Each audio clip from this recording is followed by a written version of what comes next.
বহুদিন পর ডোডোর ঠাম্মি দাদুর টাইম হয়েছে তার মেয়ের বাড়ি যাওয়ার। আর ওদিকে তো ননদিনী রেগে ফায়ার, ভাবে বাবা মা শুধু নাতিকে নিয়েই বসে থাকে। আমি অনেকবার কত করে বলেছি যে যান দুজনে মিলে গিয়ে ঘুরে আসুন, আমি এদিকে দেখাশোনা করব, কিন্তু তাদের আর সময় কোথায়।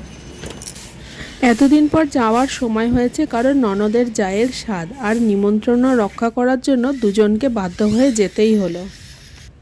এদিকে ওনারা রেডি হচ্ছেন আর আমি ঘরের সব কাজ গুছিয়ে নিচ্ছি, কারণ সি অফ করতে যাব, ব্যাগপত্র নিয়ে গাড়িতে তুলে দিয়ে আসতে যাব, তাই ঝটপট করে ঘরের সব কাজ সেরে নিচ্ছি। ডোডো ঠাম্মি দাদু ঘুরে আসলে আমি আবার বাপের বাড়ি যাব, কারণ কয়েকদিন পরেই সরস্বতী পুজো। আর এখানে সরস্বতী পুজো মানে ও যা গান চলে, পুকুর থেকে মাছ উপরে উঠে আসে, বাসনপত্র ঝনঝন করে গড়িয়ে যায়। তাই সরস্বতী পুজোয় ডোডোকে নিয়ে এখানে থাকার রিস্ক নেব না।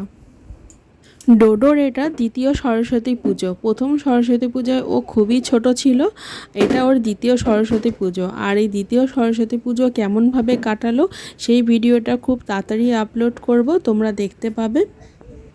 সব জামা কাপড়গুলো সকালবেলা ধুয়ে দিয়েছিলাম, এখন তুলে নিচ্ছি, আর গোছালেই আমার কাজ কমপ্লিট হয়ে যাবে।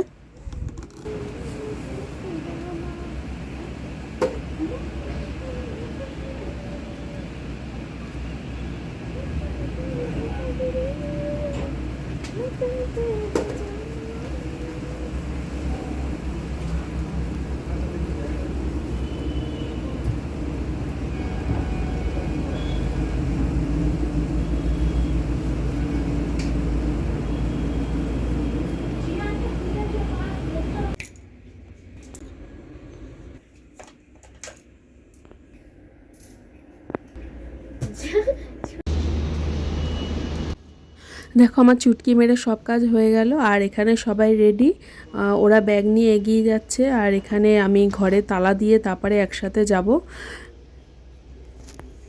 তো পুকুর ধার দিয়ে শর্টকাটে যাচ্ছি, মেন রোডে গাড়ি আছে, সেখানে গিয়ে ছেড়ে দিয়ে আসতে হবে।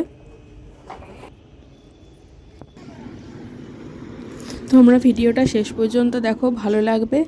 আর ভিডিওটা যদি তোমাদের ভালো লাগে প্লিজ একটা লাইক দিও, আর আমার চ্যানেলটাকে সাবস্ক্রাইব করো।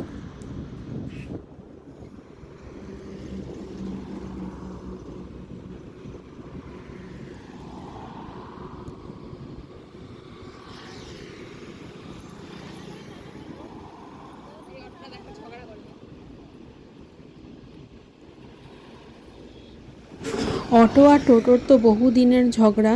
ঠিক টাইমে টোটোটা চলে এসেছিল, তার মধ্যে একটা অটো এসে আবার টোটোটাকে ফাঁকা করে দিয়ে চলে গেল। আর এদিকে আমি গাড়িতে তুলে দিয়ে ফিরে যাচ্ছি ঘরে। আর এই আম গাছটায় দেখো কত মুকুল এসছে, এবার প্রতিটা আম গাছেই অনেক অনেক মুকুল এসছে। আমাদেরও 5-6টা আম গাছ আছে, আর প্রতিটা আম গাছে অনেক অনেক মুকুল এসছে। একবার সময় করে তোমাদের দেখাবো।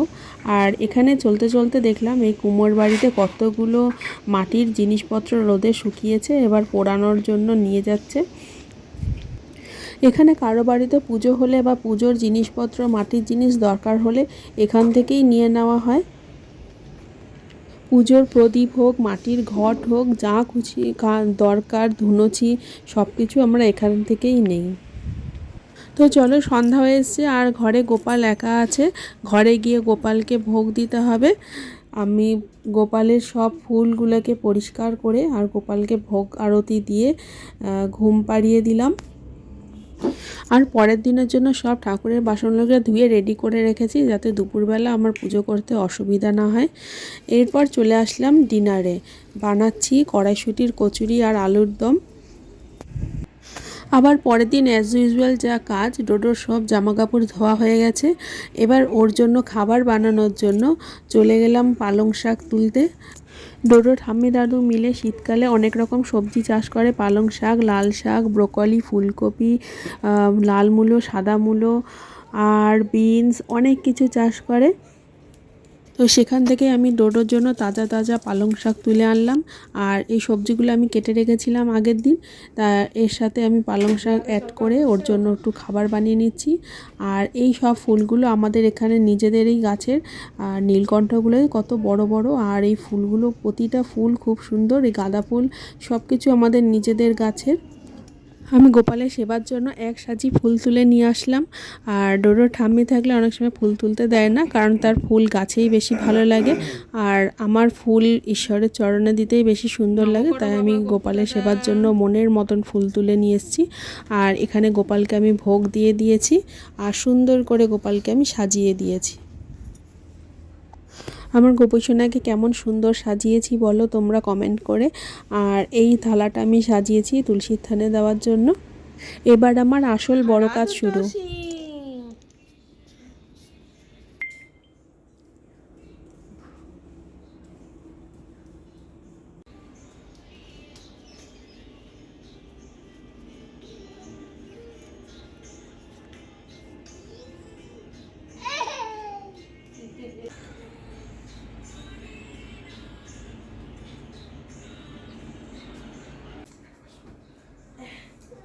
শোনো শোনো শোনো, গপু দাদা কি বলবে?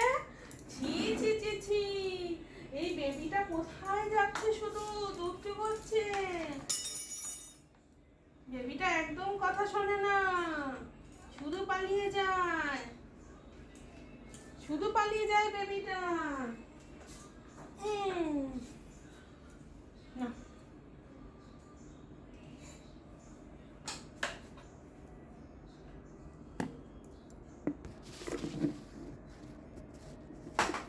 ডোডোকে খাওয়ানো কোনো বিশ্বযুদ্ধের থেকে কম নয়।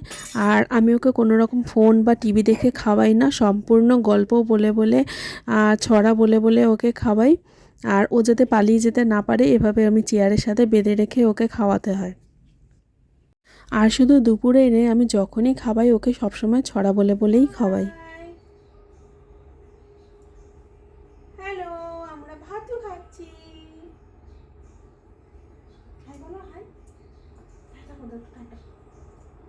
Tata tata, bye bye, tata. একটু ফ্যাঙ্কি দিয়ে দাও তো, ফ্যাঙ্কি দিয়ে দাও সবাইকে, ফ্যাঙ্কি। একটু হাততালি দাও। ভেরি গুড, টাটা দিয়ে দাও, টাটা। এরপর ডোডোকে নিয়ে বেরোলাম বিকালবেলা একটু ঘুরতে। আর এই গাড়িটা, জিপ গাড়িটা ডোডোর পাপা ডোডোকে গিফট করেছে বার্থডেতে।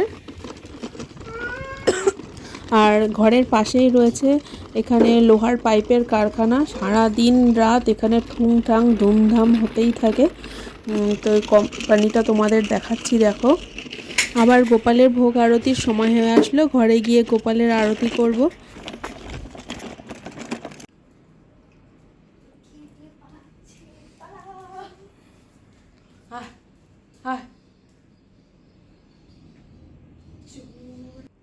দু হাতে দুটো ধরেছো, গোপু দাদার প্রসাদ খাচ্ছ তুমি? মা, ও বাবা, কি করছো? হয়ে গেল। আবার পরের দিনের সুবিধার জন্য রাতে সব সবজি কেটে রেখে দিলাম ডোডোর খাবারের জন্য। এখানে সিম, বিনস, কুমড়ো, গাজর, পেঁপে। পরের দিনের সবজি আমি সবসময় আগের দিন রাত্রিবেলা কেটে এরকম বক্স বক্স করে রেখে দিই, যাতে পরের দিন রান্না করতে কোনো অসুবিধা না হয়, আর তাড়াতাড়ি চট করে কাজগুলো হয়ে যায়। এরকম বক্স করে আমি ফ্রিজে এরকম বক্স বক্স করে রেখে দিচ্ছি। এখানে পেঁয়াজকলি কেটেছি, আলু পেঁয়াজকলি ভাজা হবে, চাল কুমড়ো, আর আমাদেরই বাগানের এখানে লাল শাক আর পালং শাক একসাথে কেটে রেখেছি।